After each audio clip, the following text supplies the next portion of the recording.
ब्रेकनंतर स्वागत। तुम्ही घरात धूप लावत असाल तर काळजी घ्या। घर फ्रेश राहावं यासाठी आपण घरात धूप लावतो, मात्र या धुपाच्या धुरामुळे तुमच्या शरीरावर परिणाम होऊ शकतो। तसंच या धूप अगरबत्तीच्या धुरामुळे कॅन्सर सारख्या आजाराचाही धोका निर्माण होऊ शकतो। पाहूयात। घरात धूप अगरबत्ती लावताय, खबरदार।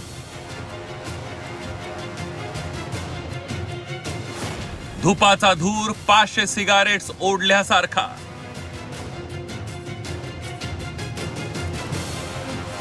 धूप अगरबत्तीमुळे कॅन्सरचा धोका।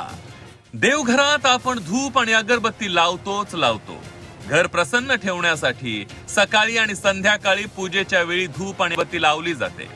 अनेक घरांमध्ये सकाळी किंवा संध्याकाळी तर धूप आणि अगरबत्तीच्या धुरानं भरलेली पाहायला मिळतात। पण धूप अगरबत्तीनं घर भरल्यानं काहींना प्रसन्न वाटतही असेल, पण आरोग्यासाठी ते अतिशय धोकादायक असल्याची गंभीर बाब समोर आली आहे। पुण्याच्या चेस्ट रिसर्च फाउंडेशननं केलेल्या एका संशोधनात घरात धूप जाळल्यानंतर होणारा सुगंधी धूर हा 500 सिगारेट्स एवढा असल्याचा निष्कर्ष काढण्यात आलाय। म्हणजे घरात धूप जाळल्यानंतर होणारा धूर 500 सिगारेट्स ओढल्यासारखा धोकादायक असल्याचं संशोधनातून स्पष्ट झालंय। आता की अनैसर्गिक धूपण असेल तर कदाचित 500 सिगरेट पेक्षा जास्त खरं आहे ते। आणि याचं कारण आहे, सिगरेट ज्यावेळेला माणूस मोकळ्या हवेत ओढतो त्यावेळेला त्याचं पॅसिव्ह स्मोकिंग कंपॅरेटिव्हली तुलनेने कमी येतं। पण ज्या वेळेला बंदिस्त जागेमध्ये, समजा 200 स्क्वेअर फीटच्या जागेमध्ये ज्या वेळेला तुम्ही धूपण केलेलं आहे ते अनैसर्गिक आहे, त्याच्यामध्ये VOC जास्त आहे, तर त्याचा दुष्परिणाम आपल्याला, कारण ती हवा कंडिशनच होत नाही ना, हवा त्याच्यामध्ये शुद्धीकरण होतच नाही, त्यामुळे त्याचा दुष्परिणाम आपल्याला जास्त प्रकारे जाणवतो।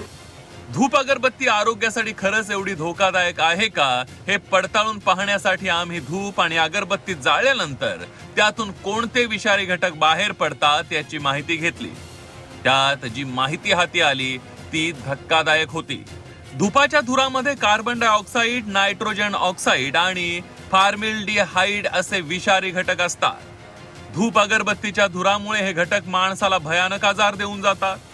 या आजारांची यादी वाचली तर तुम्ही घरात धूप पेटवताना 100 वेळा विचार कराल, कारण धुपाचा गंध जेवढा मनमोहक असतो, जेवढ्या भक्तिमय वातावरणाची अनुभूती देतो, तेवढाच तो आरोग्यासाठी भयानक असतो।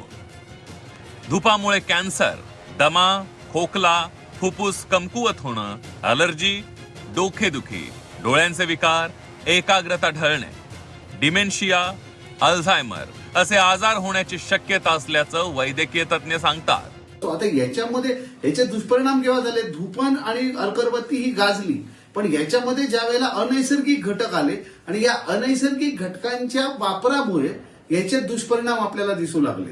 अनैसर्गिक घटकांमध्ये काय आहे, पीएच आहे, नंतर पॉलिकल्स आहेत, नंतर मग अल्डिहाइड्स आहेत, त्याचबरोबर आणखी पॉलिसायक्लिक अरोमॅटिक हायक्लोराइड म्हणून जे असतात ते आहे, म्हणजे पीएच। आता हे जेव्हा असतात त्यावेळेला याचा दुष्परिणाम आपल्या श्वासनलिकेवरती पण होतो, हृदयावरती पण होतो, मेंदूवरती पण होतो।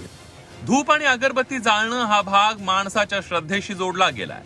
धुपाच्या धुरामुळे आजार होतात, त्यामुळे धूप लावूच नका असं आम्ही सांगत नाही। धूप लावताना काही काळजी घेतली तर धूप किंवा अगरबत्ती बाधणार नाही। धूप अगरबत्ती मोकळ्या जागेत लावावी। बंद खोली धुपाचा धूर करू नये। धूप अगरबत्ती लावल्यास खिडक्या दारं उघड्या ठेवाव्यात। लहान मुलांना धुपाचा धूर झालेल्या ठिकाणी ठेवू नये। दमा, अस्थमा असलेल्या रुग्णांनी धुपाचा धूर टाळावा। नैसर्गिक धूप आणि नैसर्गिक अगरबत्ती यांचाच वापर आपल्याला करणं अपेक्षित आहे। म्हणजे मुळातच साधं तुम्ही कापूर जरी लावला तरी ते धूपण होतं, कापरावरती साधं तुळशीची पानं टाकलं तरी ते धूपण होतं। हे घरगुती करण्यासारखं आहे। म्हणजे कडुनिंबाची पानं, तुळशीची पानं, पारिजातकाची पानं हे टाकून सुद्धा आपण घरच्या घरी धूपण चांगल्या पद्धतीने करू शकतो। की ज्या वेळेला आपण बाहेरचं आपल्याला तात्काळ धूपण येतं, पण धूपणाचे आता नैसर्गिक प्रकार खूप आहेत।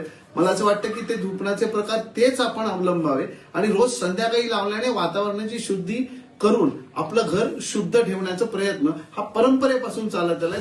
घरातील वातावरण प्रसन्न राखण्यासाठी घरात खेळती हवा ठेवा।